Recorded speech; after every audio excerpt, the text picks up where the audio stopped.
Welcome back to another episode of the Twin Elements podcast, proudly presented by Venture Hunting and Outdoors. If you're like us and passionate about hunting, spearfishing, and many other outdoor-related pursuits, with an eagerness to fast-track your learning, then this is the podcast for you.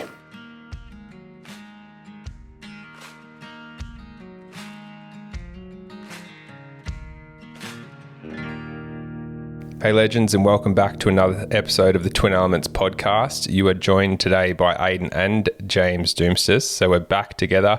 I must say I'm a little bit jealous that I got to miss out on last week's podcast. We've had a lot of really good feedback. It's obviously a pretty special time of year in the bush with the rut going on, so I know a lot of people have already put some of those tips and tactics and fundamentals to great use. We've had some messages come through on Instagram of people saying that they've taken a lot away from the podcast and they've been able to find game that they reckon they wouldn't have been able to find by putting some of those tactics to great use. So it's great to hear that feedback. We really do appreciate it. But on this week's episode, we're going to be touching on the next step of the process, I guess, and that is butchering. So once you've got the animal on the deck, what to do, how to get as much meat as possible, and utilize that in the best way going forward so that you can have a great eating experience in the kitchen. We're also going to dive into what sort of equipment you're going to need to make sure that you're fully ready to go once you've got that critter on the deck. But at the end of this podcast, we'll also be answering some listener FAQs. So if you've got any questions that you want answered here on the podcast or personally by Ayden and I, then make sure to email them through to info@twinelements.com.au with the subject line FAQ. Or you can simply send us a message on Instagram at Ayden Doumtsis Outdoors, James Doumtsis Outdoors, or the Twin Elements Instagram. So make sure to send through those questions and we'll get them answered here on the podcast. But without further ado, let's jump in. We have recently teamed up with Day 6. They design and build specialised equipment for hunters. Their arrows and outsert combos are hunt ready straight out of the box. Head to their website to check them out today. Or for our Australian listeners, head to Venture Hunting and Outdoors, who stock the brand. So when it comes to deciding, I guess, that you want to start eating wild game, that you're no longer just hunting and sort of leaving animals in the bush, there's obviously a lot of pre-hunt organisation that is required to make sure that you're later on delivering safe and quality table fare to your family, friends, whoever you're going to be consuming that meat with. There's obviously plenty of animals that we can hunt. We're very lucky here in Australia to have, rabbits, hares, feral pigs, goats, deer. There's so many different deer species, as well as buffalo, where we, can obviously assimilate that to our production and beef industry here. So I guess one of the biggest pre-hunt considerations is to know how to butcher, or at least get a rough idea on how to approach the process of butchering. And now there's plenty of, like with social media, obviously people can send us messages. Hopefully you can see some of our videos that we're going to be posting and have posted in the past as to how to butcher, what to look out for, different things like that. But I would honestly say that I think YouTube and DIY butchering videos are probably the best. That way you get a visual representation of exactly sort of, what you need to be doing and considering ahead of the job itself. In terms of gear, really, there's a couple of different options that we sort of go flip back and forth with, and mainly around knives, and that's whether you've got a fixed blade knife, so the blade's not interchangeable, or something like a Havlon or an outdoor edge replaceable blade knife. So Ayden and I, we typically use the outdoor edge replaceable blade knives purely just because we really like that it's got that sort of spine. So unlike a Havlon, where, when you're putting it in a joint cavity or you're being a bit rough or whatever, sometimes it even gets caught up on sinew and fat and stuff like that and the blade comes off. We've just broken a lot of the Havlons, whereas because the outdoor edge knife has a spine, it doesn't really snap. The other thing that I really like about it is it's a nice length knife, like it's 3.5 inches or 3-inch blade, which just means that, it fits nice in your hand. You get a nice sort of efficient stroke, I guess, whereas some of the smaller scalpel blades and stuff that we've used in the past, like it does take quite a little bit longer when you are butchering. So that is our sort of go-to, just purely because we always know that we've then got sharp knives in your bag. Obviously, having the sharpest knife possible for butchering is super important, and going to make the job a lot quicker. So if you're someone that runs, a fixed blade in your bag, making sure that you've got those sharp knives is definitely something you need to be prepared for, especially if you're going to be going out on one of these meat missions, specifically going to get some meat for the freezer.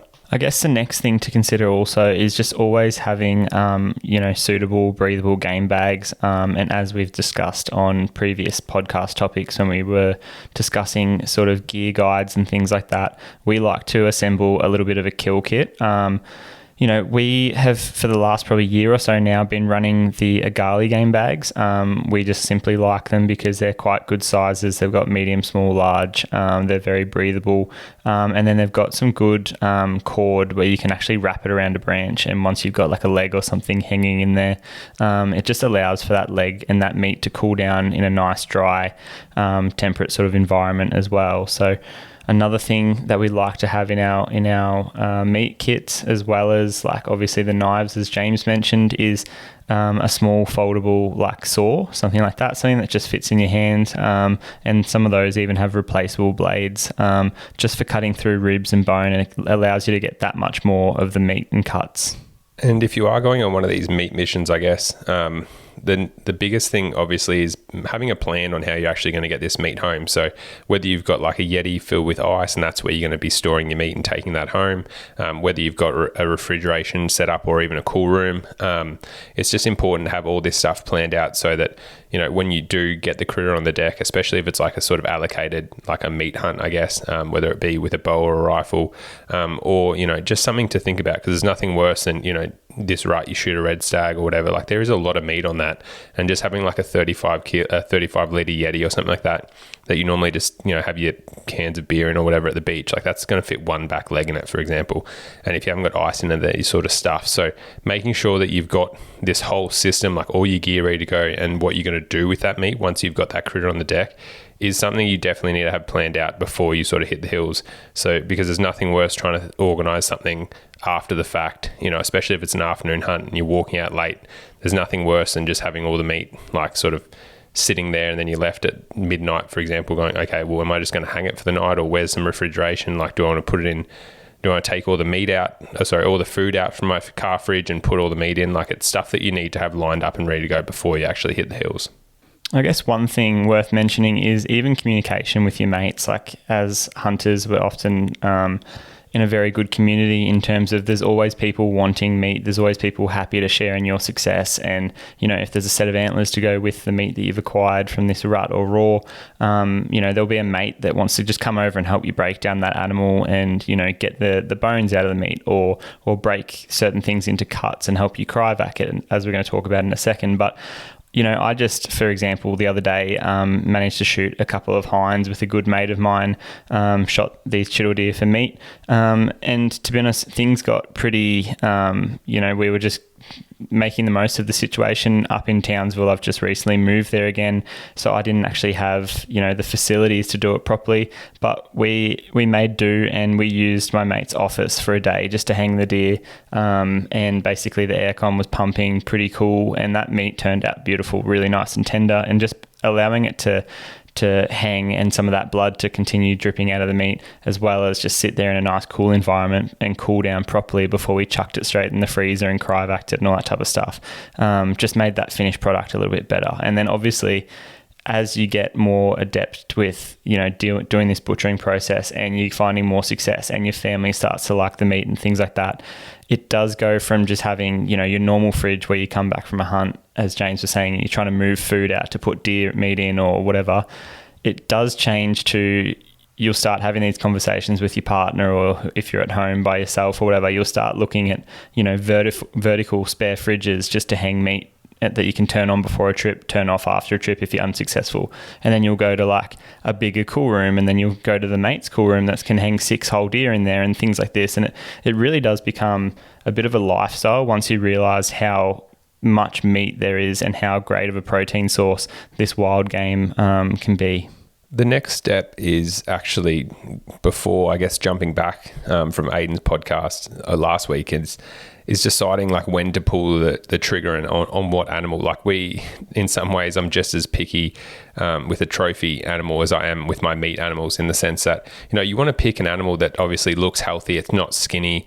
It's not weak compared to other animals in the mob. Like, it's not covered in like lice or ticks or anything like that. Like, there's no obvious wounds, anything like that. Like, you really do want to do almost like an anti-mortem inspection of these animals, where you're trying to pick essentially the best doer or the best eater. Like, often, for example, like when it comes to pigs and stuff like that, like I'll shoot young boars over young sows and stuff like that, especially if they've got piglets, because obviously like that young boar is putting all of its energy reserves into, essentially getting fat, maybe walking the hills trying to find sows and stuff. Whereas that sow, she's got 10 little piglets, which you can look at as parasites, essentially sucking all the life out of her, and especially all the energy and stuff. Like, that little boar is going to be a lot better eater than that sow, for example. Same with goats and those type of things. Like, often I can't really stomach the taste of billies and stuff like that. So I obviously choose nannies. But even then, like, it's not just shooting a nanny, it's shooting the one that hasn't got a kid on it, for example, so it's in the best condition.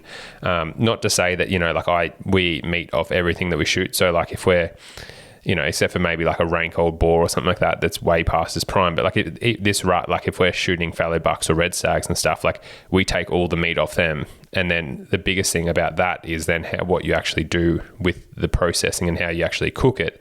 That meat's still fine and tastes great, but it's like, if you're in a situation where you're specifically going out for, this meat mission where you're trying to actually just fill the freezer and stuff, or maybe feed family and friends, doing some of these pre-selections first to try and get the best quality animal is really important. When jumping into the butchering process, so you've just taken an animal, and I guess it's always important to assess your shot and the impacts of like how the animal was killed. For example, if it was an efficient versus a prolonged death. So if that animal was heart or lung shot, it ran 30 meters up the hill and expired in seconds, and you were able to get up there after a little bit of time, giving it its time to expire properly, and then you're able to start getting to work and things like that, and drag it to a nice, cool, shady spot, and it's early in the morning still, then that's obviously going to be a lot better for the meat care as you go on through this process.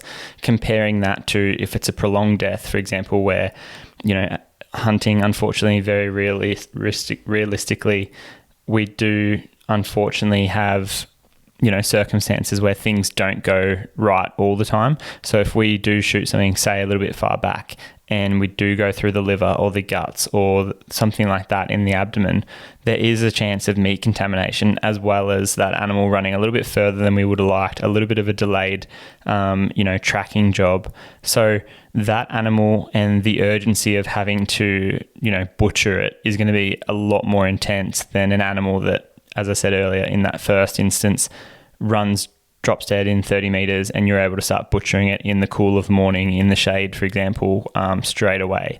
So if you didn't get take from that, I always like to, if possible, move the animal to a nice shady spot. Unfortunately for us, they don't always die in a neat and accessible spot. I can't tell you the amount of times I've had to tie sambar deer, heads uphill and tie them to a tree just so they stop slipping down the hill. Same for elk. Like, for example, when James and I were butchering his big bull elk, we could barely even move the thing. So we just got to work starting on one side, in amongst trees and bushes and stuff like that. So you do have to make the most of your situation, but there are certain things that we can do. Say, for example, laying down a tarp underneath it, or like a little, I've got wet weather tarps that I'll lay underneath stuff. Or sometimes in the past, I've packed really cheap bed sheets, for example, just to separate your animal from the dirt and the environment. Can pay dividends as we go through this process.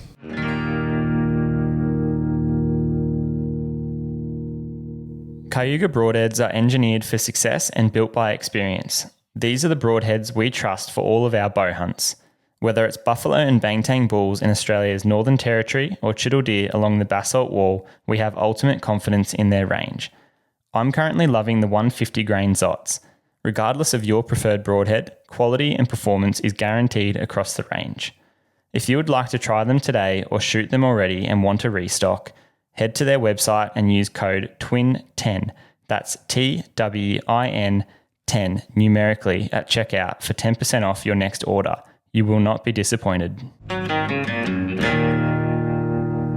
Now, some considerations that we sort of go through after we've shot an animal. So it depends, which we'll discuss in the future if we're doing, like for Ayden and I, whether we're doing the gutless method or the gutting method of butchering. So, but definitely recommend for any people starting out, just from an anatomy point of view and just getting your bearings and everything like that, like getting familiarized with all the anatomical organs and stuff like that. It helps with shot placements and everything as well. So, but what we always do is we examine the organs. So, you want to open it up and actually look at the liver and lungs, make sure there's no discoloration or like that. There's no abscesses, there's no signs of worms or anything like that.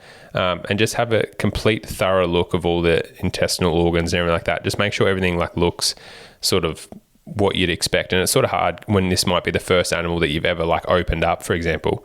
But you don't want to see any weird discolorations or, excessive hemorrhage or white dots or anything like that, or something that you think could be an abscess. And I guess what I would recommend doing is if in doubt, we generally say throw it out. So I wouldn't take meat, but what you could potentially do is take the meat out there and then take photos and then go and send it to someone. Hopefully you've got a hunting buddy with a bit more experience and you can send in a photo and be like, hey, is this normal, or is a video or something like that? Ayden and I have got honestly probably hundreds of these videos through Instagram and stuff while we've been hunting, obviously from a veterinary background. And we're going to do a couple of these podcasts. The next one's actually going to be on infectious causes and stuff in wild game, and how to make wild game safe. So stay tuned for that one next week. But we get messages all the time from people being like, hey, what is this? What is that? Because there's some truly fascinating things that we see in these animals, and animals that often appear, in fat, great condition and look normal. And then you open them up and you're like, okay, that's horrific. What's going on in here and stuff. So if in doubt, throw it out. But obviously, normally I'd recommend taking the meat, take some photos or videos if something does look a bit sus, and just send them through to someone and be like, hey, have you seen this before? And someone might be like, yeah, that's just I can't tell you how many times I've just got a photo of a gallbladder, for example. And then obviously the green bile and stuff, and people are just like, what is that? So just, I wouldn't necessarily say throw the meat straight off the bat, but there's certainly been some times where people have found some fascinating things in there. And I'm like, yeah, I would definitely not eat that.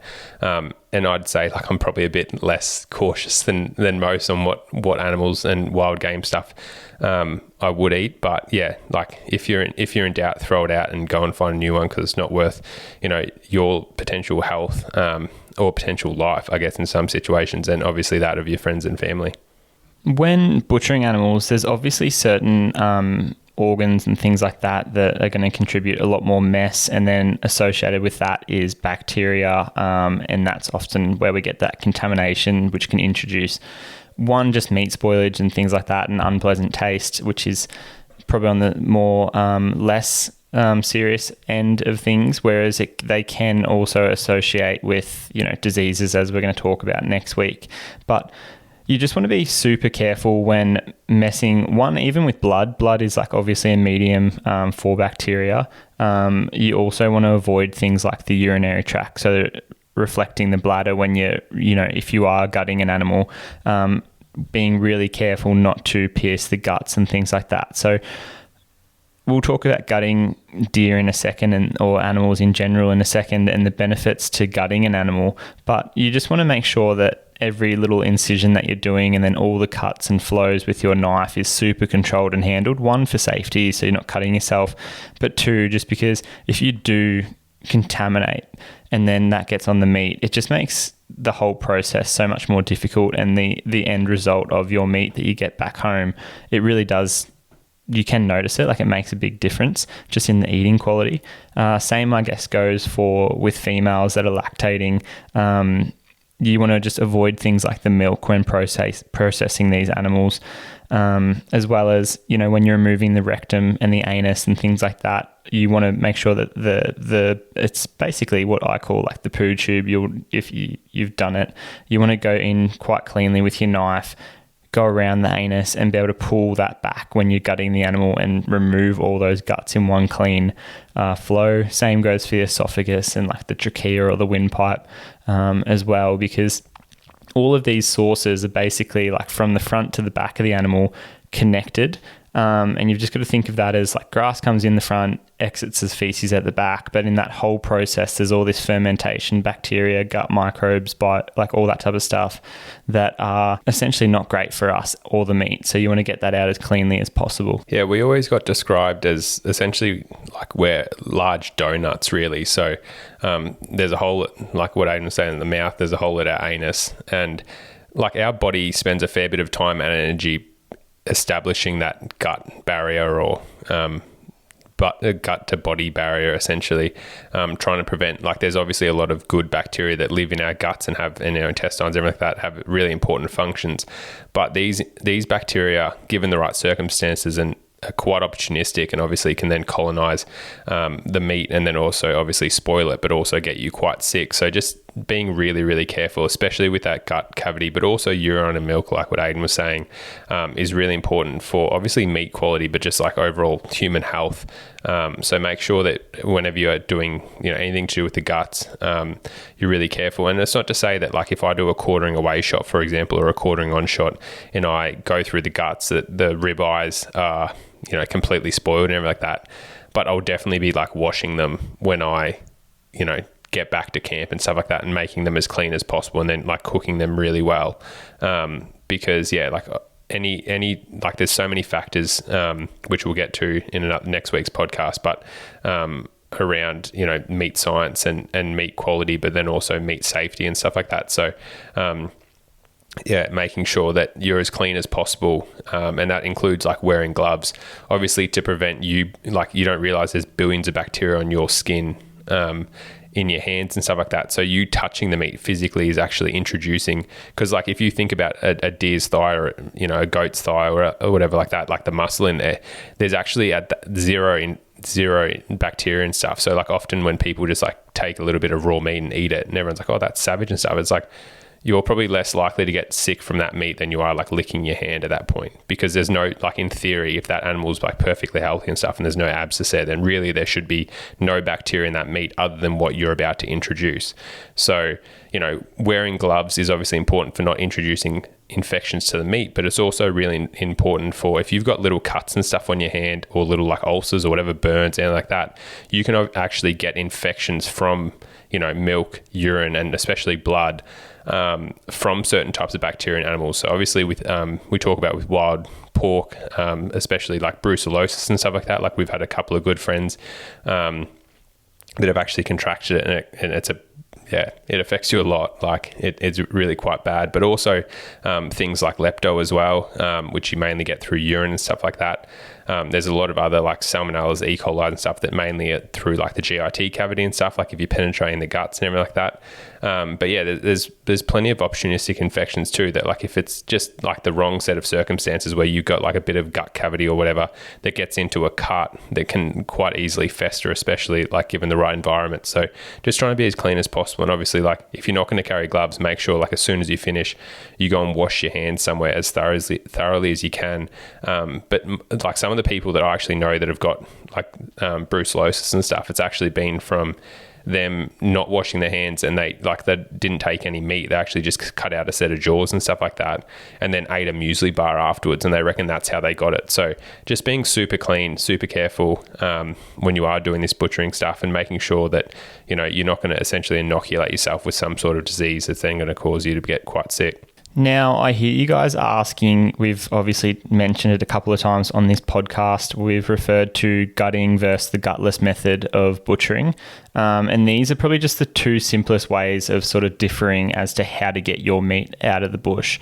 I'll be honest, we used to pretty much try and gut everything, especially with smaller animals. Like I remember if we'd shoot a chital deer, we'd try and gut, the hind and remove all the organs and basically carry out the rest of the animal whole.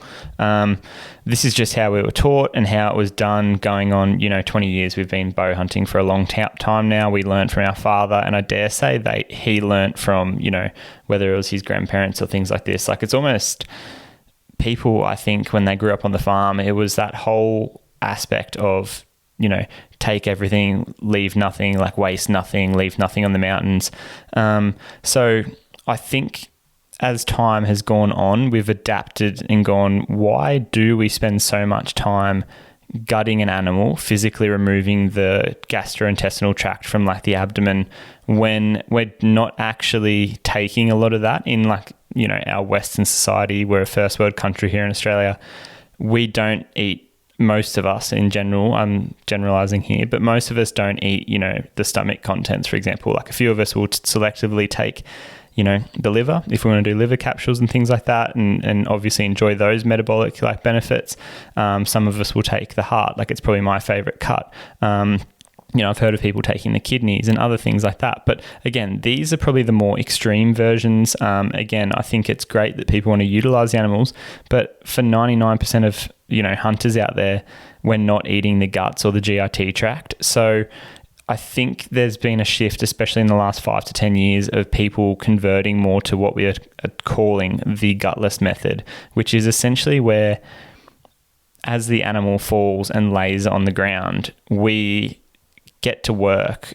Normally, like when we gut an animal, we'll turn it on its back. We'll, you know, try and lay it nice and flat. We'll go from the sternum down towards, you know, where its private parts are, and we'll make one long incision on the ventral, so the belly side of that animal, basically, through the skin, through the linear albart, into the like abdomen, and then we'll start, like, you know, trying to get our elbows in there, basically cut through the diaphragm. Like, it's a massive process, but in the meantime, it's actually super messy too. Like, I look back on all the gutting that I've done, and you come out of it, even when you're super efficient, and because you've got to go in there and almost like remove the pluck and you know, pull things and cut things as you're going, you basically are, as I said, elbow deep in this animal, trying to remove the offal and the organs and the gastrointestinal tract. So I think there's definitely been a shift to that gutless method, where you can just cut through the hair or the hide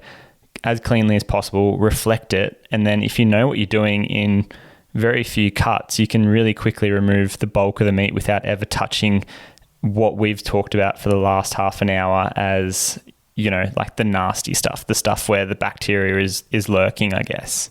So we won't write off the gutting method completely. It's just that, to be honest, mainly when I do it is like when I specifically am doing like essentially a meat hunt, really, where I'm like, I want to take as much meat from this as animal as possible. And especially when I'm taking like some like particular cuts, when I want some neck meat, when I want, you know, for doing like slow cooks and roasts, when I want the ribs and that type of thing, because like really with the gutless method, you're essentially taking the back legs, the front legs, and the back straps. You know, you can take the neck meat and stuff too. It does just get a little bit more finicky and stuff like that. But the pros of actually gutting means that you take like every scrap of meat like off the animal, really. And like what Ayden was saying, like if you want to take, like I used to eat a fair bit of liver, you know, I don't really like kidneys because they taste like piss personally. But yeah, like you have everything available to take, like whatever parts of the animal that you want. You can then carry like the whole animal out and just, utilize it. You can actually cool it down as a whole carcass. So you can chuck that in a cool room and, you know, hang it properly as they would sort of in an abattoir. And it's also really good for setting it up so that you can set it up as a flat rug, because obviously like your first cut is from that sort of, Ayden was saying, like sternum to where like an udder would be, or where, you know, the pizzle would be on an animal. And so like you can do that first initial cut and then follow that all the way around to skin the animal, like when it's hung up later on potentially, or you can even do it on the ground, or when you carry it out, for example, and then you can set it up so that you can actually take that skin as a flat rug, which then, you know, like you obviously tan and everything like that, and, you know, can make a really nice feature in your house and home. I think it's worth saying here, like with the gutting pros as well, like if you are going out for a meat mission and you're trying to be really super strategic and potentially even like spotlighting if you've got access on a property, or you're able to shoot an animal that you know comes onto a paddock that you can get, you know, say fringe country for fallow or sambar or something like that, and you can get your car to a very close distance and then carry it out, or simply even lift it up into the car. One of the best ways for gutting, or the pros for gutting, is that you can essentially shoot something, have it drop there, go over and remove the guts, or exactly what you don't want from the animal. And then, as James was saying with that skin, keep the skin on intact. So you can chuck it in the back of your ute or the back of your buggy. It's got very little blood and guts in there because you've done all that, removed all that. So the rest, in theory, is meat. And you quickly drive that back up to your camp or the homestead or wherever you're staying. And as soon as you get that deer back and hanging, you can then go and remove the hair. And the hair is basically, we want to, in general, remove the hair as quick as possible. But in that instance, it's actually acted as a bit of a safety covering for all of your meat, so that there's nothing touching, as James said earlier. Like if you think of that meat under the thigh there as pristine, there's nothing that, has contaminated it. So this can be really good as well for smaller animals, obviously, such as, feral pigs, chiddle deer, goats, fallow deer, rabbits, like animals that if you gut them and you don't have too far to walk back to camp or to the car or whatever, and you can carry that animal out whole, it really does have benefits because you can get the animal out quickly and then spend a little bit more time removing the skin, as James was saying, and then selectively breaking down that whole animal into every single cut that you can imagine.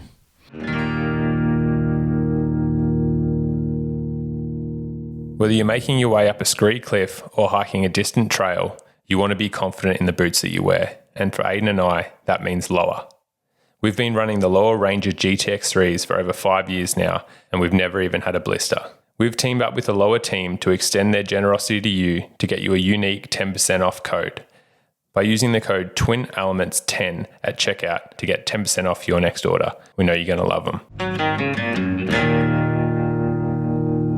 Some of the cons of actually gutting the animal. So obviously, like what Ayden was saying, it's quite time consuming.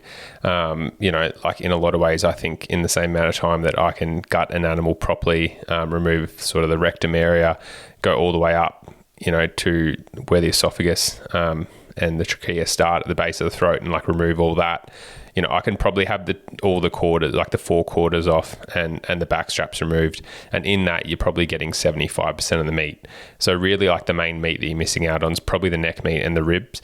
Obviously the flaps and stuff like that, like the belly flaps and stuff where you're just probably going to mince them anyway. So yeah, it is quite time consuming for what sort of the little extra benefits that you do get. And the other thing is it's quite messy. Like obviously like there is a higher risk that you're going to pop the guts and stuff like that, which can then impact your meat quality and eating experience. But it's also messy in the sense that like often you've got to sort of reach up into the sternum area, up into the front of the chest cavity, and pull out all the often there's like a lot of congealed blood and everything like that in there because you've done like a really good shot, and the critters only run 20 meters or whatever. But yeah, there could be liters of blood in that chest cavity. So then you're almost having to like scoop it and pull all that out with the heart and lungs when you're getting it out there. And it's just a lot messier, like then having to do the gutless method when really you're just taking sort of almost the choice or more select cuts, I guess, and not really having to risk getting the GIT. So as you can probably imagine just on what we're discussing here and I guess the shorter list of pros and a little list of cons there for gutting, it definitely has its place, but we, as in James and I, have pretty much moved to the gutless method, which, as James said, I think the benefit is that it's so much faster. It removes roughly 75% of the meat in 3 cuts pretty much per side in terms of the front leg, and back straps.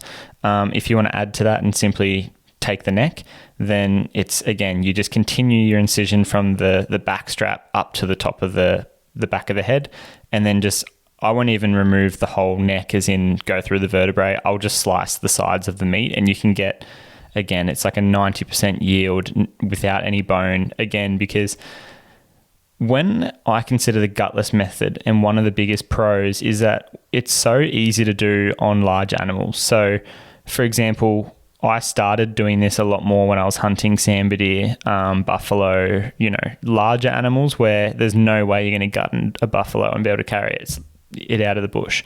So you've selectively got to go and remove a back leg, hang it in a tree, know that you're still going to be butchering for potentially an hour on all these other cuts as you go along. And every time you basically think of, location A is where your animal is, in location B, you're walking 5 meters to the shade, hanging a leg. Because if a buffalo dies in the sun, you're not moving it, unfortunately, unless you can get a car to it and drag it or something like that. Even with 2 or 3 or 4 people, it's so hard to roll a buffalo, let alone drag it or move it to a shady spot. So as quickly as possible, you're just going to start, removing, in my mind, the biggest cuts of meat. Or what cut do I want first? It's often the back straps and back legs, because in those 4 cuts, I guess, 2 cuts times 2, you're getting majority of the meat, and you don't have to touch the guts. You stay pretty clean.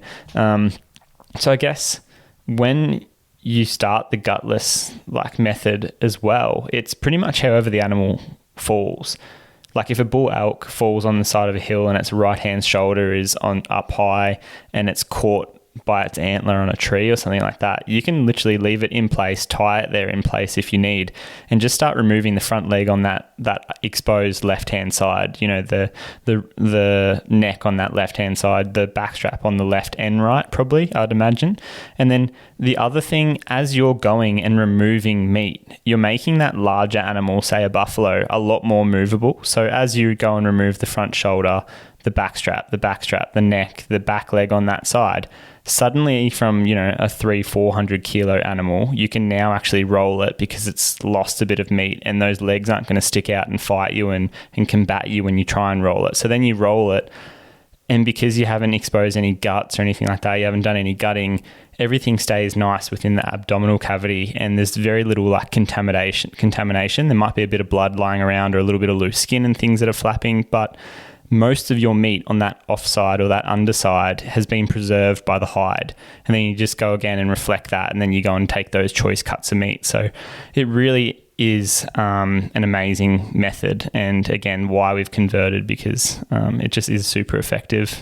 Just a couple of little tips, I guess, with the gutless method. So there is still a risk that you're actually going to hit the guts, and that's something that probably more for the newbies or people that haven't sort of butchered a lot of animals, and it can surprise, I'd say I've butchered probably hundreds of animals with how much we've eaten wild game and guiding and that type of thing over the years. And even me, we were actually butchering a feral goat this morning, and it happened to me this morning where along the pelvis there's a little, it's called the obturator foramen, but it's essentially a little opening in the pelvis, which when you're removing the back legs, sometimes if you're not cutting in the right spot, you can do a little bit of a nick. And especially if an animal's been sitting, just say you don't do the best shot, or it takes you a bit longer because it's in really thick bush or blackberries, whatever, to find the animal, and the guts have sort of had time to sort of blow up a little bit, and there's a bit more pressure in that abdominal cavity.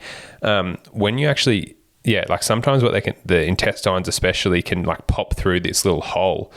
So it's really important to sort of know your anatomy and know where your knife is sort of pointed and directed. Because obviously if you hit that, you're still hitting gut and you're going to be contaminating your meat. So it's important to still be aware, even when you are doing the gutless method, that you can actually hit guts. So just keep that in mind, especially when you're removing those back legs. And another thing, when you're removing the back straps, just for cleanliness, I'm a bit of a hair Nazi in the sense that I hate any dirt, debris, branches, grass. I try and keep, because it's all contamination, right? So like I said, that meat is sterile.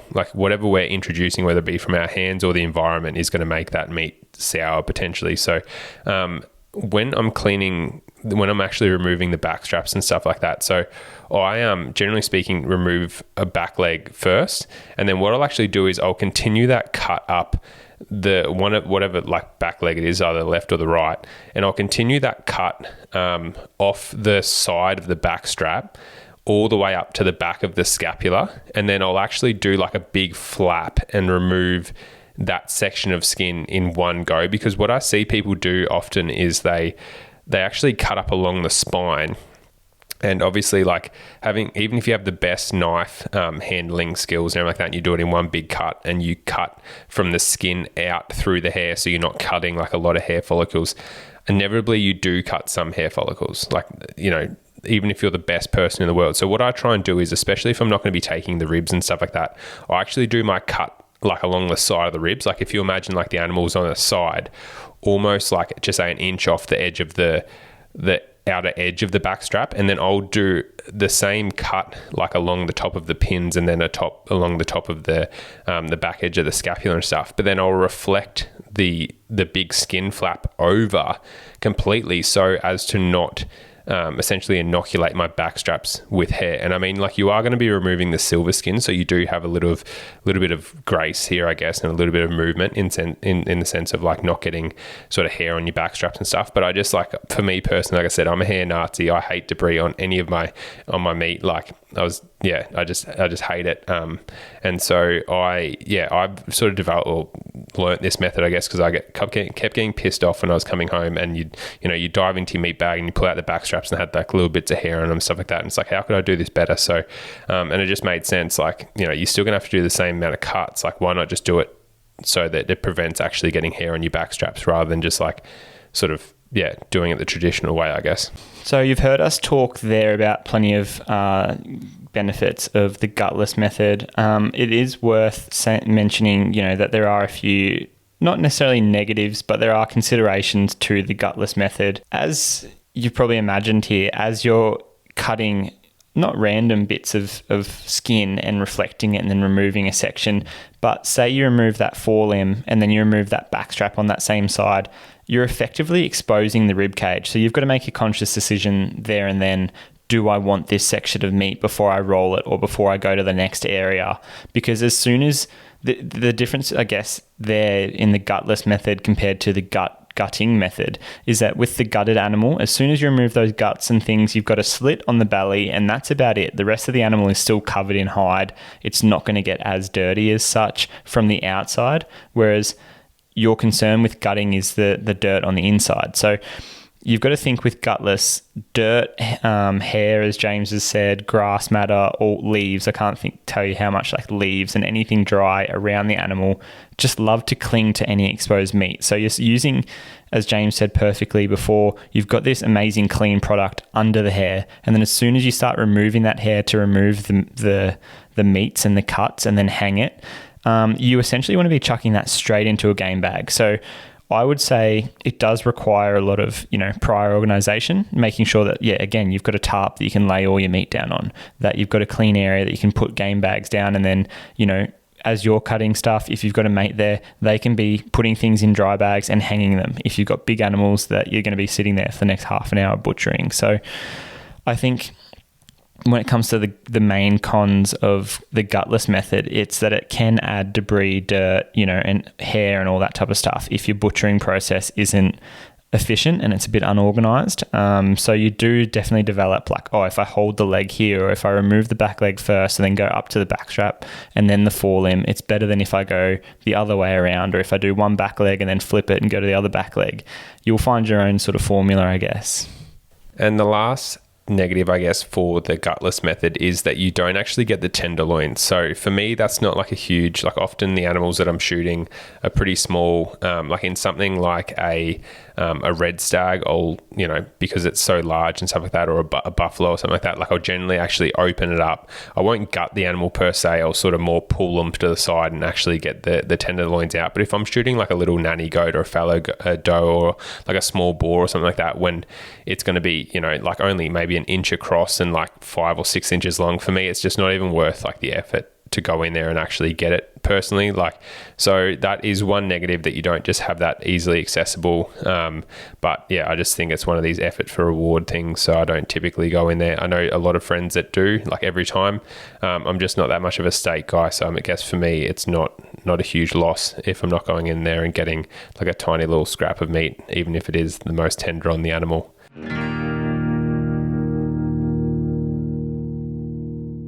Embark on an unforgettable journey with our fully guided Chiddle Deer hunts, catering to both rifle and bow hunters.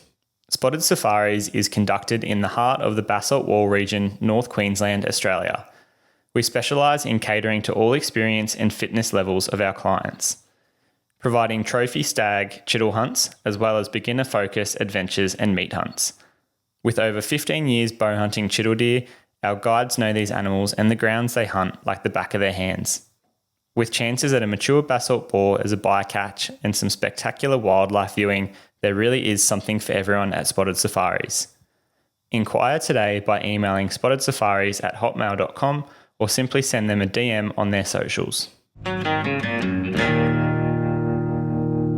Now we're going to jump into the processing and refrigeration and then long-term storage of your meat. So this obviously has huge impacts again on the eating quality, but also the risks of contamination and bacterial replication. So it's important not to, obviously, like the biggest no-no, I guess, is like leaving your meat in your backpack and going and celebrating. So, like we understand that you've obviously potentially got like a trophy of a lifetime, but also like you owe it to the meat, I guess, and the animal that you've just carried off the mountain to sort of prepare it in the best way possible. And that means like getting it out of your backpack, especially if it's in like plastic bags or something like that, or garbage bags, because that meat's really going to sweat. And what you want to do is enable that meat to go into rigor mortis. So this is really important because even in abattoir situations and stuff like that with beef and sheep, we've realized that cooling things down too rapidly can actually have negative effects on the eating quality. So even in those type of scenarios where they're obviously huge and have massive sort of human health concerns and risks around it, they even know that cooling down the meat too quickly can then have huge negative eating quality benefits or effects, I guess. So what you want to do is, like, we generally just hang our meat for a little bit. We want to get a crust on it, which is actually going to prevent contamination, because moisture is really, really bad at enabling bacterial replication. So even in the scenario where I was saying before, if I shot something quartering away and pierced the gut cavity and stuff like that, and wanted to remove the tenderloins, and then I wash the tenderloins, I'll always like really, really dry them and make sure that they're completely 100% dry, because any moisture is going to be really bad and increase the risk of bacterial replication. Another thing also can be negative is chucking it into like a really like ice slushy or something like that. Like, it's great for obviously cooling down the animal, but any moisture and stuff like that. So making sure that you're just removing all the water from that ice as well is going to be really important, once again, for just preventing that bacterial contamination. Yeah, I think we've all been guilty of it, certainly in the past, where, you shoot a stag or something like that, you get back to camp, and even if you take the meat out of your bag and chuck it in, like an iced esky or something like that, ice won't last too long when you've got, a massive amount of warm, hot meat that's just come off an animal, been radiating heat in your backpack as you walk a couple of Ks back to camp. So quickly it'll start to melt. And then, as James said, it forms this, you might have ice in there and the meat will definitely be cooling, but the meat at the bottom of the esky or the yeti or whatever will be sitting there in, say, like an inch or a couple of mils or whatever centimeters of blood and oozing liquid and all that type of stuff. So it's great to, whilst you maybe quickly drink something and replenish, organize. Hey, you might call someone and say, hey, I've just shot something, I'm going to hang it tonight and bring it back tomorrow. Like, you might do certain things, but the plan is to get straight into that meat care and make sure that the meat is, one, cooling down. And I would rather, as James was saying, I would rather take meat out of an ice cool esky and hang it just in a nice cool dry spot, because you've got to think, when you shoot a buffalo and its body temperature is, say, 37 degrees or whatever, the second you remove it from the animal and there's no longer blood pumping through it, and you can hang it without the hair on it in a game bag under the shade in a nice, like, say that it's not even that windy, but there's, a 5 to 10 knot breeze, that's going to cool down so quickly into that 20s, 15s, etc., until you can get it out of the bush and back to camp. And then if by the time you do that, it's nightfall, and you can hang it again under a shaded area or an area where it's not going to get wet from rain and the elements, and it can just dry in like a nice temperate sort of crisp environment, that's going to be a lot better than just sitting it in a slurry of ice. So again, if it's stinking hot and it's taken you longer to get that meat off the mountain, I might chuck it straight in an ice bath just to cool the meat a little bit like quicker. But then as soon as like I've gone, okay, cool, I've cooled it down, I've had a drink because I'm probably exhausted and have a bit of heat stress. Now I'm going to start grabbing each individual cut and hanging it properly or trimming it properly and cleaning it properly. The last thing you want to do when you're hanging meat is have it touching one another, especially when you've got like big bloody sections of meat, for example, and you're hanging that near pristine sections such as the backstrap, because all you're going to do is transfer bacteria from one surface to another. So you've got to try and let air, and you've got to think surface area. You want the wind touching all four corners of that drumstick, basically. You don't want, it sitting on other bits and basically getting hot and humid and preventing airflow. The next thing you need to think about is what your long-term plan is for these animals, and all these cuts. So, I mean, just say we've gone and removed the whole animal. If you've got the whole animal there and you're going to hang it in a cool room for a week, or, like what Ayden was saying before, you can buy some of these like big double freeze, like Coke sort of like drinks fridges and stuff like that, which make for really good for hanging. Like you can hang a whole red stag in one of those things, or like a couple of sheep or a couple of fallow does or a couple of fallow bucks. Like they're really, really handy. Or if you've got access to a cool room, once again. But thinking about like the long-term plan, so and how you're going to actually process that. Like you've obviously got the meat home, you've done the right thing, you're hanging it up in a tree, or you've chucked it in the fridge and you've cooled it down. I like to process the meat fully before I actually then chuck it in the freezer. So for me, that includes the mincing process. So we eat a lot of mince in our family, like tons of mince in our family when I think about it. Like we've always got mince wraps on the go because they're super easy, super delicious. And so generally for me, like I'll keep a select few cuts for steaks and stuff like that, and maybe some like venison shindies or something like that out of the back legs, or maybe some slow cooking stuff. But a lot of the time I'm just going to mince like a lot of the animal. So obviously in that case then, like I don't really need to worry too much about hanging it for like a huge amount of time if it's just going to end up in mince. So I like to mince it before I actually chuck it in the freezer, and have that fully labeled and everything like that. We like to cryovac all our stuff because it just puts it in like the nicest way possible. It also prevents freezer burn, and it's just so much easier than like we used to use like freezer bags or garbage bags and all that type of stuff. I mean, cryovac bags are so much easier to identify. You can pretty much see what like the chunk of meat is too. And just from a point of view that we like, Ayden and I are obviously quite successful hunters, I guess, and get a lot of sort of wild game meat and stuff, which obviously then means we share it with a lot of people. And some of these people aren't, I guess, like full on hunters and stuff, and they're just maybe getting into it, or they want to try venison, or they really like venison, and they just haven't been able to get it from somewhere else. And so I feel like giving someone like a cryovac backstrap is just a lot better presentation wise, I guess. And obviously it's not going to, preventing freezer burn is one thing that's going to affect eating quality, but just the mental sort of image and thought behind that meat before you even put it in your mouth, I think is really big, especially for these people, like I said, that may be non-hunters or just getting into it.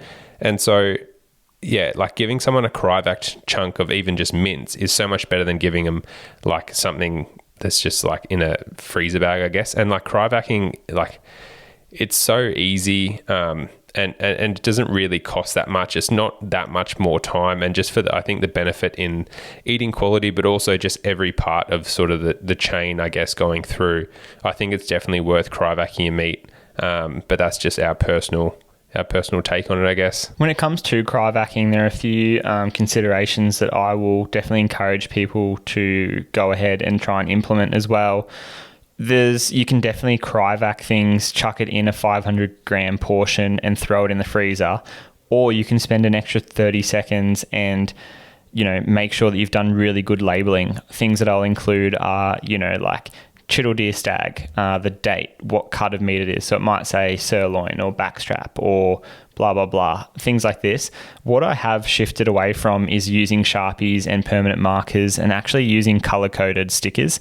So I've just gone to, like at a crafts place, and I've bought like a little red dot, and the red dot means backstraps, and I'll stick that either on the outside, or you can even print laminated paper, like have laminated paper, have it all cut to certain sizes that has the word backstrap on it, for example. And you can just put that in the cryovac bag, and because it's laminated, it's not going to contaminate your meat. It's not going to get wet from the meat. You've done everything properly. And that way it's so easy. Say you say to your wife or your partner or whatever back at home who isn't a hunter, and you say, hey love, I'm coming home tonight. I really want to cook some backstrap, and this is in the morning. Can you please defrost it?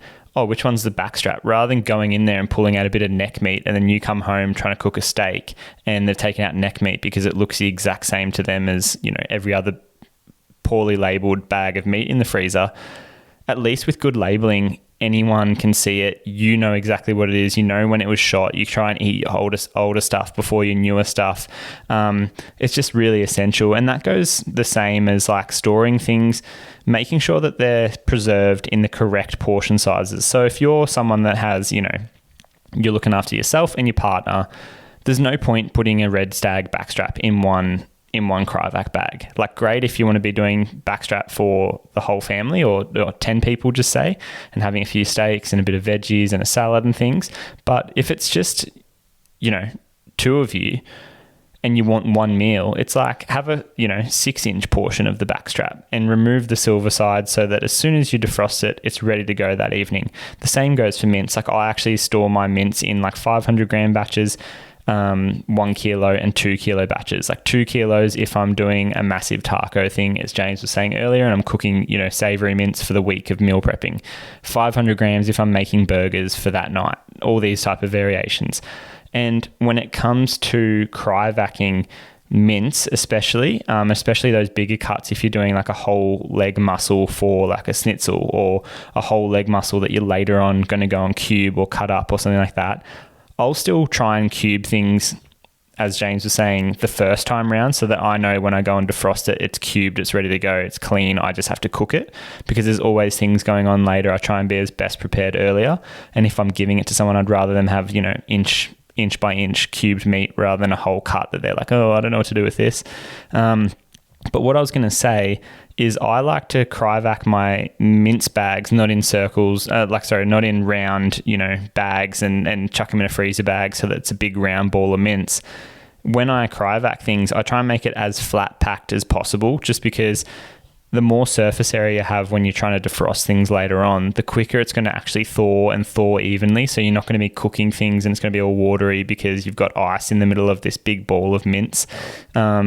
All these sorts of things really are essential, and I think just comes back to that really good preparation. Once you do the hard yards of getting things out of the field and back home, you want to make it as ready to go as possible so that you can enjoy it with your family and friends. Yeah, I definitely think, like what Ayden was saying, like we always have our meat essentially prepared to go and clean, whether it be removing the silver skin, like all the hair and debris that you might have missed the first time round, that you should be kicking yourself for in the kitchen, or, like your mince or whatever, like having everything essentially, like even cubing your steaking, stuff like that. If you're keeping like front shoulders on the bone or neck meat on the bone for like slow cooking, and yeah, obviously like keep that in there.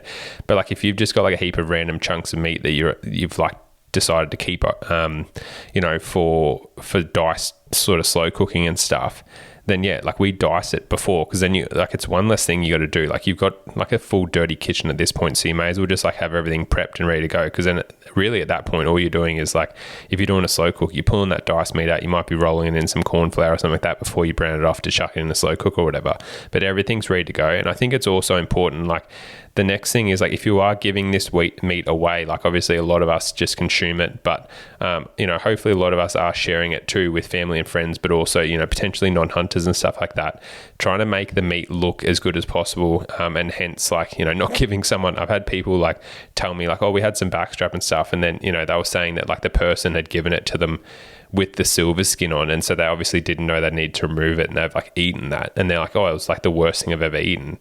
Like, you know what I mean? So it's little things like that that just like really go a long way.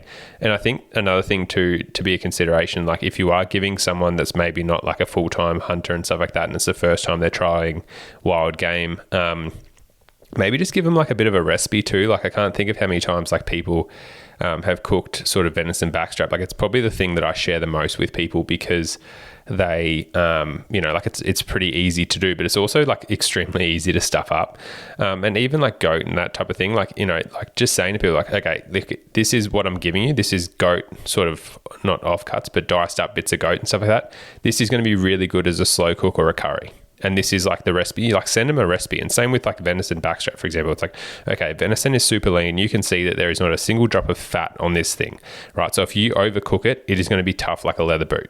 So it's like you need to have it medium rare.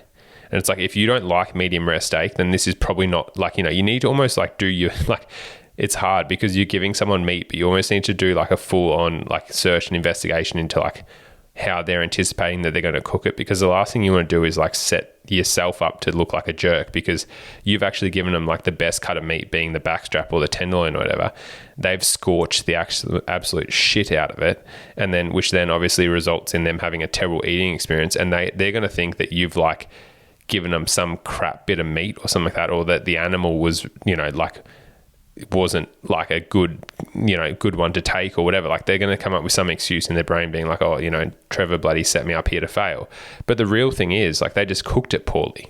You know what I mean? And they're not going to obviously blame the animal, like, they're not going to blame themselves for not realizing they cooked it poorly. They're going to blame you and say, oh, you gave me a crap cut of meat. And so just making sure that you've actually like shared with some recipes and stuff and actually almost told them how to cook it. Because I can't think of how many times, hunters have sort of or even so-called friends or family have done someone the dirty, given them the best cut of meat, and then haven't told them how to cook it, and it's just obviously fallen apart and been super tough or not cooked the right way. Same with like people cooking diced meats like not long enough, and then like almost like trying to stir fry it or something like that, and then obviously it's like super tough. So just, if you are going to be giving someone some meat, make sure that you actually sort of half tell them how to cook it, or at least know that they've got like some indication of like the way that they're going to cook it in mind before you just like hand over your best cuts of meat. Without flogging a dead horse here as well, like something that James just said there really struck with me, and I think it comes back to that labeling side of things. I can't tell you how many times with, like, for example, Chiddle Deer, I do a lot of guiding up in North Queensland. So we might shoot 10 to 15 stags a year, and the clients that I have can't always take the meat. So I'll enjoy hundreds of kilograms of venison that I give out a lot to my friends. Like I can't tell you, one of my ex-housemates from Townsville, I dropped off like 40 kilos of venison to him in one batch, and he goes, shit, I can't store this. So he went and bought a chest freezer, and then like a week or two later when I had another hunt, came back with like 80 kilos, and he literally lived off venison for a year. But one thing that's super important, I try to always, as I said, and this just comes back to that good labeling, I'll often color code things, but I'll date things and write, Chiddle Stag and the date, so that I know if I eat Chiddle Stag from, the 1st of April, for example, 2025, and I go and try that backstrap and I cook it perfectly, it's been prepared the exact same as I do all my other deer, everything's the same, but it's super tough and chewy, and I go, it should not be like this. I'm not going to go and give that to a mate. So what I'll do is I'll go in the freezer and find all of the Chiddle Stag, from the 1st of April, 2025, and I'll go and mince all of those cuts that I thought I was going to steak, for example. So there might be another 5 slabs of backstrap. I might give it one more shot of cooking it and seeing how it goes. But if it comes back tough, you've got to think that wild game, whilst we're saying there's so many benefits to, butchering and eating your own wild game, these are individual animals, and it's not a production system like the beef industry and all that type of stuff. So they can be different. A stag might have run 20 Ks the day before and been chased by someone on the neighbouring property, and then you've shot it and done all the best things you can with it, but it was stressed out. It might have been bashed a month ago. And hopefully by doing all these pre-checks and making everything as, safe and efficient and consistent, I guess, as possible, and having, your method of butchering, knowing that you've done all the things beforehand, you've got everything ready at home to make sure that it's like ready to go when you hang it, refrigerate it, chill it in the cool room, freeze it eventually, package it, all these things. You've done your due diligence and made sure that the finished product is going to be as good as possible. But I'll let you know now, it's just sometimes things are tougher. And that's why, again, I've never had really tough mince. I'll just say that now. And that's why, whether it's venison, goat, wild boar, I love mince. I love slow cooking. I do a lot of curries. I do a lot of stir fries, all these sorts of things. But there is nothing better than a nice, clean little cut of backstrap to share with people, but it may be tough. So if you've labeled it really well, it just makes it easier to go and retract that from your freezer, go and mince it, add it to the mince pile. You'll still love it, but it just saves you that disappointment and heartache later on. We'll just finish this section of the podcast by saying that your mother-in-law is already looking for an excuse not to like you. So giving her a tough bit of backstrap is going to be that excuse. So don't be that guy. Make sure you label your meat. Make sure you've given them the best cut possible and you've told them how to cook it. And hopefully they're not going to add that to the list of why you don't get a Christmas present for that year.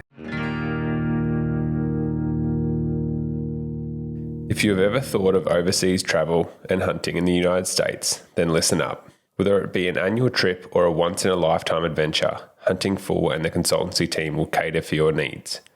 I've been utilising their service for a couple of years now and could not be happier with it. The whole team, from the admin staff to their hunt advisors, has been a pleasure to work with. Hunting Full not only helped me draw one of the best tags in Montana, but we sat down and had multiple meetings to construct a hunt strategy to ensure I had the best hunt possible. If you're interested in using Hunting Full's license application services to draw more tags across the Western United States, email applications@huntingfull.com. That is APPLICATION @HUNTINFOOL.com and mention Twin Elements to get 25% off your first year of service. The Hunting Full team will take care of the rest.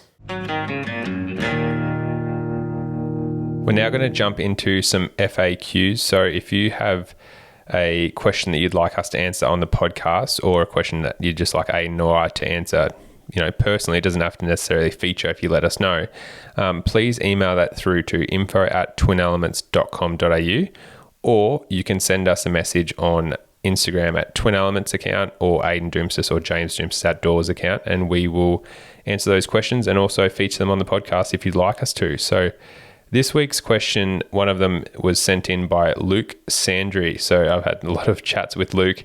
He sent in a lot of questions personally in the past, but this one was, what month is it appropriate to shoot a doe if she has a fawn with her? When are they finished weaning and self-sufficient?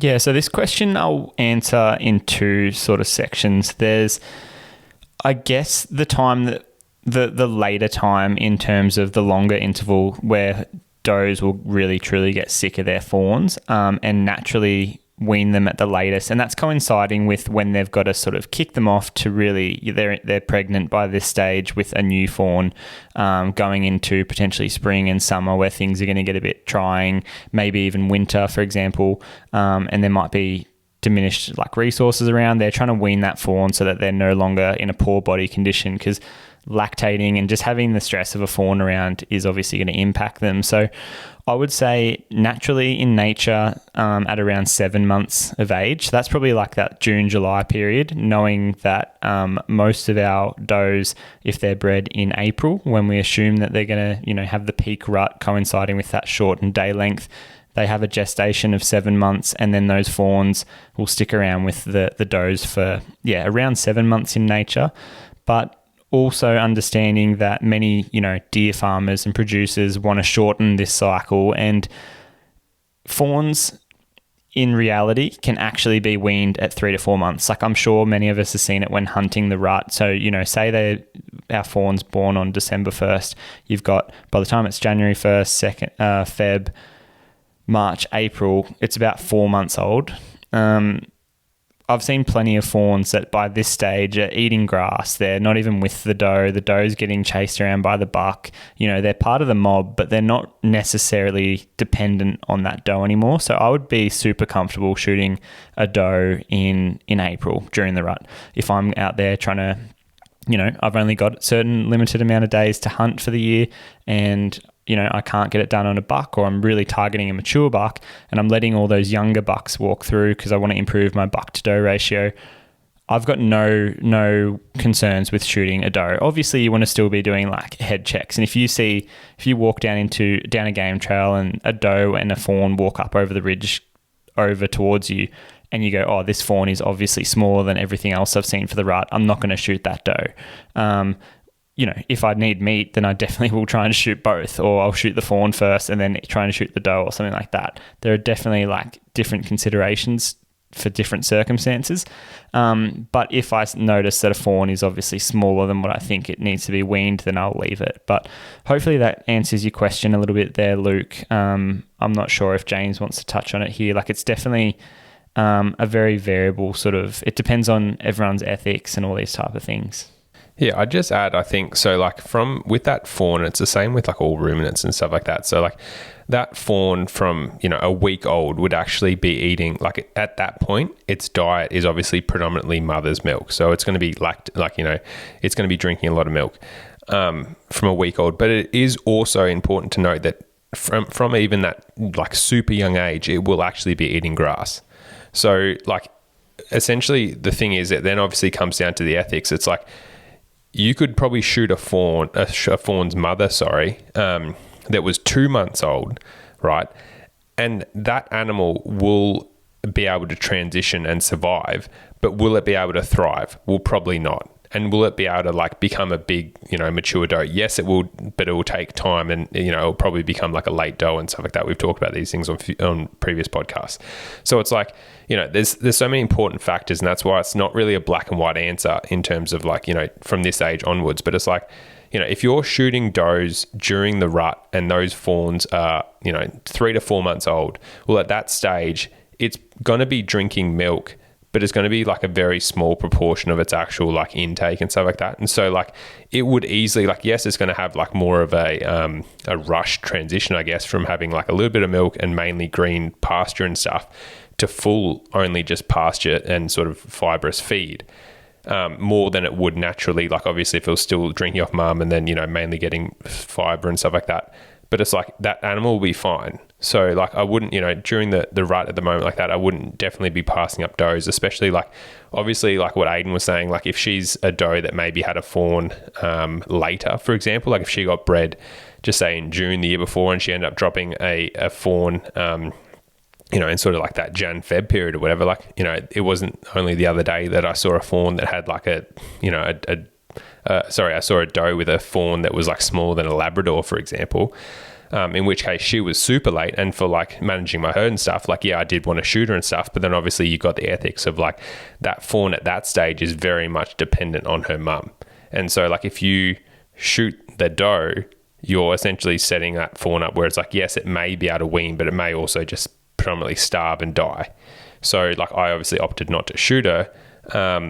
But, if I saw her in a couple of months with that fawn and you could still identify it was small, then yeah, you'd probably try and target both of them, to be honest. Obviously, like what we've discussed about in previous podcasts. But like I said, Luke, it's obviously a great question, and it's one that you probably wanted a more hard and fast answer on. So I guess to give that to you, like after the rut or during the rut for most cases, would definitely feel comfortable shooting a doe, and that fawn's going to be fine in most cases, unless she's a late fawn being born, or it being born. So that's probably going to be the best answer we're going to be able to give you here, mate.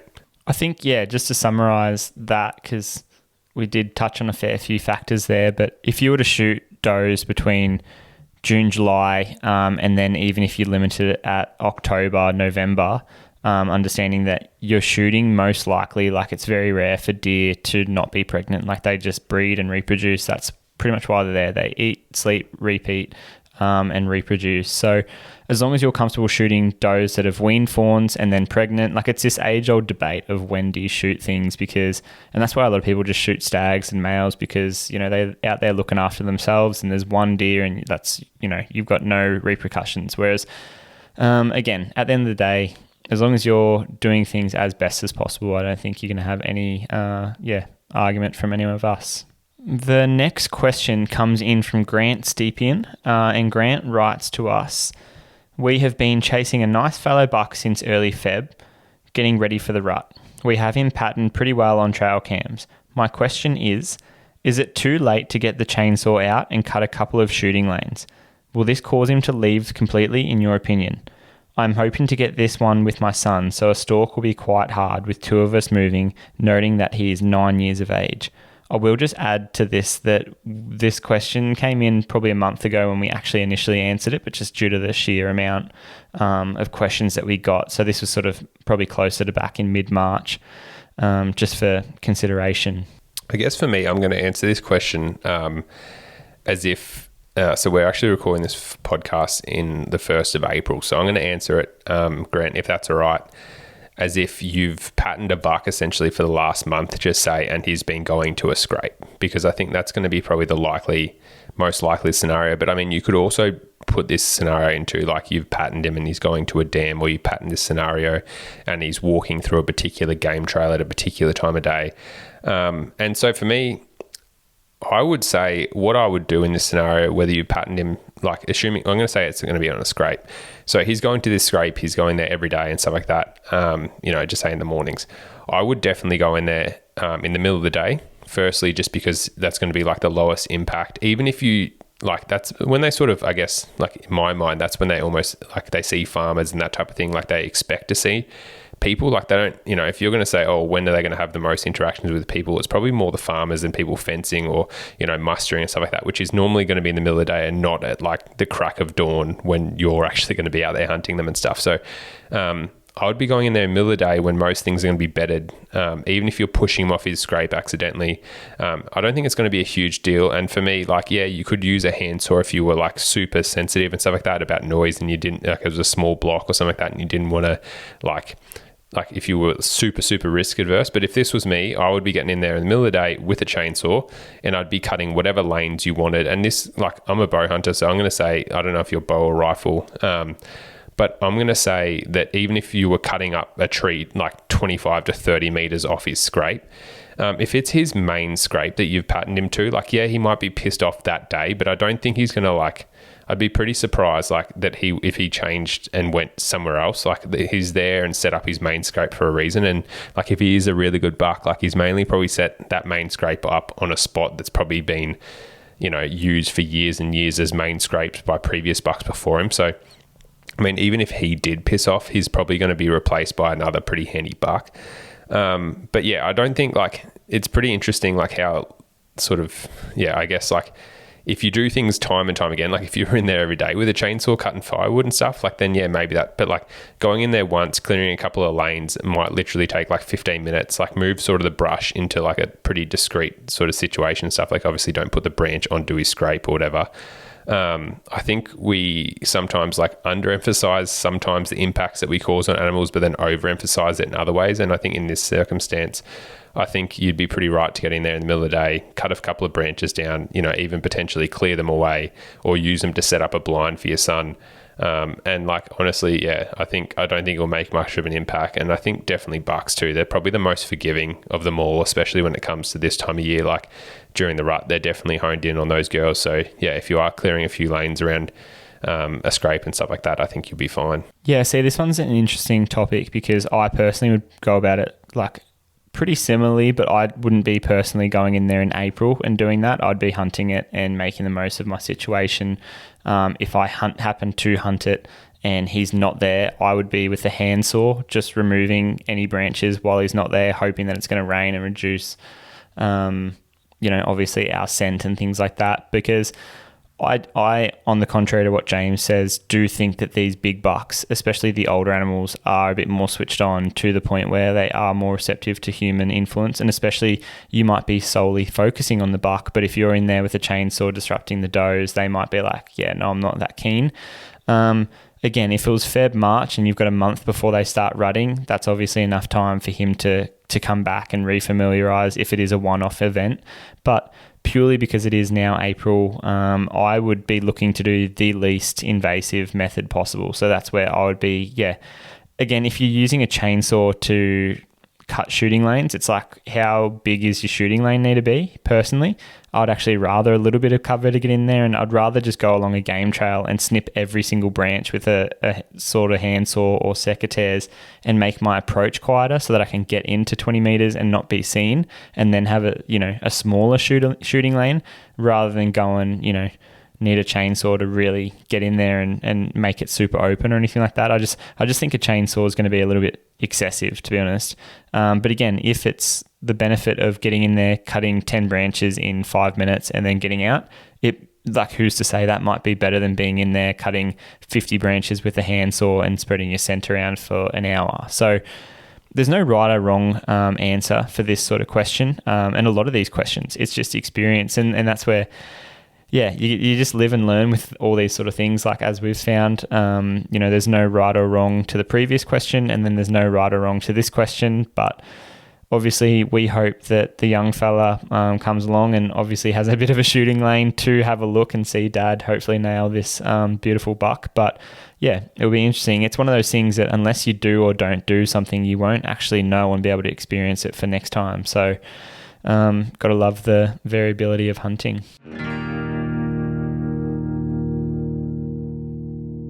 Know where you stand with Onyx, the most accurate GPS mapping tech for outdoor enthusiasts. featuring land ownership maps that works offline, trusted by millions of hunters worldwide. We utilize OnX while hunting in the United States on James's elk hunt of a lifetime. Being able to plan and prepare for our hunts allowed us to go farther and hunt with confidence. The next question got sent in by Jacob Duran. So Jacob asks, what sight do you guys use? I have a 5-pin sight and I find it really difficult to look through it with all the pins being so close together. Can you please help? So Jacob's talking here about bows, obviously, because he's mentioned pins and things. We have always run previously like the Spot Hog sights, and more recently, I know James still to this day actually uses a Fast Eddy, which the benefit of Spot Hog sights is that these are again like mostly what we call single pins, so one pin that comes up in the sight housing. With Spot Hog, they have what we call vertical aligned pins. So if you imagine like a circle, and then from the bottom of, on a clock, for example, number 6, a pin comes up to the middle of the clock, or that clock hand starts at the bottom of the 6 and comes up to the middle, and then there's a fiber optic pin. With the Fast Eddy, it's actually got 2 fiber optics on that same vertical alignment, and the benefit to that is it gives you, like, for example, what we use it for, because we like to get nice and close and shoot close distances. James shoots it at like 20 or 25 meters and 30 meters or 35 meters, for example. So it gives you, without having to move your sight, do anything like that, you can shoot 20 to 30 meters very effectively. The added benefit of the Spot Hog Fast Eddy, as we were alluding to, is that it's what we call a single pin sight, which means that with our sight tapes, we can basically move with a little dial. Say there's a deer bedded at 66 meters and we know that we can shoot that. It's absolutely perfect. We wanted to actually, in fact, shoot that. As long as we've got our sight tape dialed and we've got a marker for, 60, 70, 80, 90, 100, all these type of things, they can be as specific as exact meterage. So 66 yards, there could be like a little indicator. We can dial that, and then that single pin now becomes 20 to 60 meters. We put that pin on the deer, on its heart, and shoot it. So that's the benefit of a single pin, especially those Fast Eddies. I've recently, personally converted to the option sights. I'm running a 4S sight, which for me just gives me the added versatility of the fixed pin sight. So the 4S, which I've discussed that I'm using at the moment, basically when I say option, it gives you the option of a single pin or a fixed pin. So their sight, if you imagine, literally just has a single pin on it, and then you can flip out, almost like a wallet, flip out the front of the sight, and it removes or adds 3 other pins. So when you've got the 4S, there's 4 pins. You've got 3 fixed pins and then a movable slider pin. So again, that movable slider pin, you're using a sight tape, and you can go from 1 meter all the way down to 100 or 120 if it fits on your sight, if your bow is fast enough to shoot those distances. The only real difference here is that the option sight gives you a lot of the benefits of the Spot Hog systems, just that you've also got fixed pins, so that if I'm doing a calling situation, for example, and again, this is where the benefit of the Spot Hog Fast Eddy comes in, because you do have a 20 and a 30 pin. It's given you the 2 fiber optics, but a lot of the old single pin sights only gave you 1 fiber optic. So if you set your pin to 20 and then that animal runs in and then runs out and stops at 30 or 40, you've got to sort of pin shoot and guess the gap or the meterage, which can make things a little bit less accurate. It's a lot more from the hip, and can result in poor shots, obviously. Whereas with the option sight, if I'm doing a calling situation, what I'll do is I'll call, say, to a big roaring red stag, and hopefully he'll come into 20 meters, and I've got my fixed pin at 20, 30, and 40 with that 4S. So I've got 3 options there. If he stops at 20, I'm going to shoot him with my top pin. If he stops at 30, I'll shoot him with my second pin, and so forth. But what I can also do is, say I sneak up over a hill and I've got a red deer feeding at 30 meters, and as Jacob's alluded to, I don't want the clutter of 3 pins on my sight, or 4 with my sliding pin. I'll flip that housing out the front, get it out of the way completely, dial my slide to the exact range. So say I've ranged this red stag feeding at 33 meters. I'll dial my single movable pin to 33 meters, draw back and shoot him through the heart or lungs, and have him go down with one single pin on that animal. The only important difference is that I guess there's a horizontal stacking of these pins rather than vertical, as we discussed with the spot hog systems. So what I will say is that is important, because if you are someone that shoots a little bit far back off that front leg, one of the benefits of the spot hog system is that you can line your pin up directly with the front leg, go up a third of the body height of the animal and shoot. And that's most of the time putting you in the heart and lungs. Whereas if you want to shoot with the horizontal stacking pins of the option sight and you find it difficult to come up that front leg because now your pin is horizontally aligned, it just makes it sometimes a little bit harder if you're not as diligent and not as good with your anatomy and your aiming and things. And that's purely just like a psychological standpoint. The sights, I guess, don't actually factor in the human error, but that is just something to consider. Again, there's so much involved with sights and things like this and what you're putting on your bow, but these are just some things that we've obviously taken into account with years of experience. Alrighty, team. Well, hopefully you've taken something away from that butchering podcast and you've learnt something, or you've refined your process, whether it be with the equipment that you use, the method that you use, or just how you go about even cryovacking or using freezer bags and preparing the meat for loved ones, whether you're giving away to family and friends or the mother-in-law. So we're just going to jump into a few housekeeping things as always. As you're listening to this, obviously it's the fallow deer and red deer raw.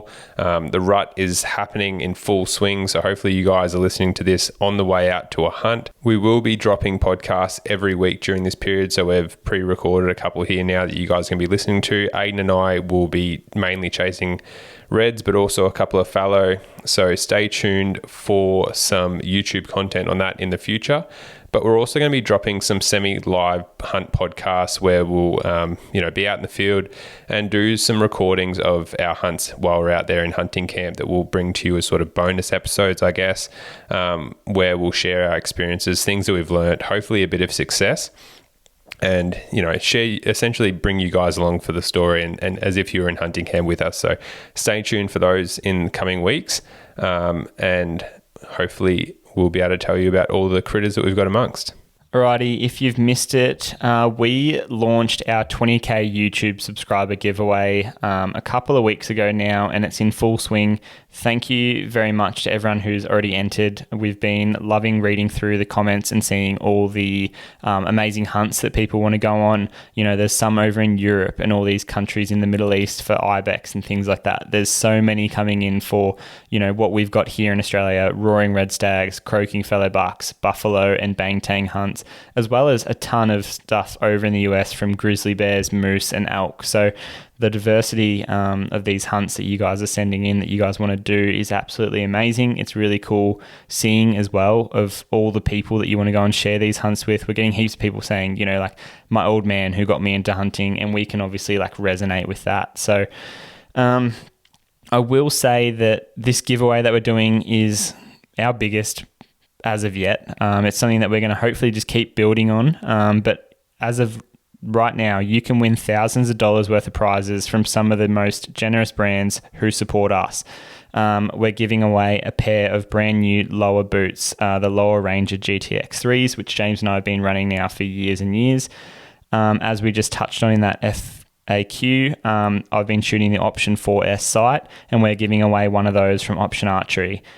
James has thrown in one of his Dragonfly knives from Day 6 Gear, which is a beautifully little handcrafted sort of solid piece knife that fits really nicely in your hands and is razor sharp. So that's going to benefit someone. The legends over at Cayuga Broadheads have thrown in some broadheads and apparel. We've got a care package from brands such as OzCaf Energy, Atlas Wild, Dog and Gun Coffee. All of those amazing brands are hooking us up with their supplements, their caffeine pouches, their coffee, as I said. Everything hydration related or something that you can put in your mouth and drink is coming to us from them. Kimbo Australia is donating a rolling knife sharpener. And then, as to be expected, the legends over at Venture Hunting Outdoors are throwing in some gear. So again, this giveaway is going to be amazing. We are getting plenty of comments. The subscribers are rising and we're getting closer every day to 20,000 YouTube subscribers. So to enter, simply head to our YouTube channel, find the pinned giveaway video. It's basically the 2025 bow hunting highlight reel from our Northern Territory adventures where we're hunting bang-tang boars and buffaloes. Go ahead and like the video for one. We don't just put that content out for no reason. We hope you guys are enjoying it. But from there, simply like the video, comment on the video and tell us your dream hunt in 25 words or less. There's plenty of examples of other people's hunts. So yeah, if you see something that you like and go, geez, I want to do that too, simply, add your own variation of that. And then lastly, please make sure that you're subscribed to our YouTube channel. That's the whole point of this. We're trying to get to 20,000 YouTube subscribers. And as always, this has been years and years in the making. I can still remember when it was called, Doumtsis photography or something like that, or a Doumtsis photography 15 years ago when I was just a young fella putting videos up, and, it's obviously transitioned to everything that it is today. So something that James and I are obviously very, very proud of. And again, it wouldn't be possible without all of your ongoing support. If you guys haven't already checked out, make sure to jump over to our website and check out all the prints that we've got available. So we've had endless messages. We've had a few orders now. People absolutely loving the quality of the prints. People sending us how they're getting them for their study or their office. They're getting them framed. They look absolutely incredible. So make sure to jump over and check out the prints. We've got them in a couple of different sizes. There's over 40 to different types of prints to choose from. So whether you want to do, a couple of different deer species, whether you want to do, a Northern Territory theme or a US theme, there's wildlife themes, there's definitely a print for everyone. So if you're looking for a personal one for your office or a potential gift idea, make sure to jump over on the website and check that out, and just support Ayden and I by grabbing one of those prints.